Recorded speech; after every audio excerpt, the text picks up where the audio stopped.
So in this Expedia tutorial video, I am going to be showing you guys how to view pet-friendly places here on Expedia. So the first thing you have to do is open up Expedia. As you can tell here, I was on the search tab. You can go to the home tab as well and press on stays in the top left.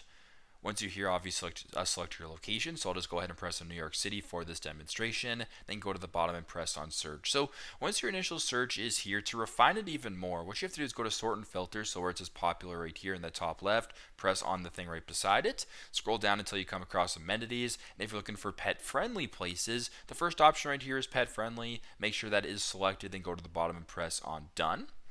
Once that is done right here, what's now going to be showing is places that are actually pet friendly. So if you have a dog or if you have a cat or whatever, they can stay in these listings according to the filters that you just selected. So super simple, super straightforward. This is how to view pet friendly places on Expedia. Thanks again for watching, and I hope this video helps.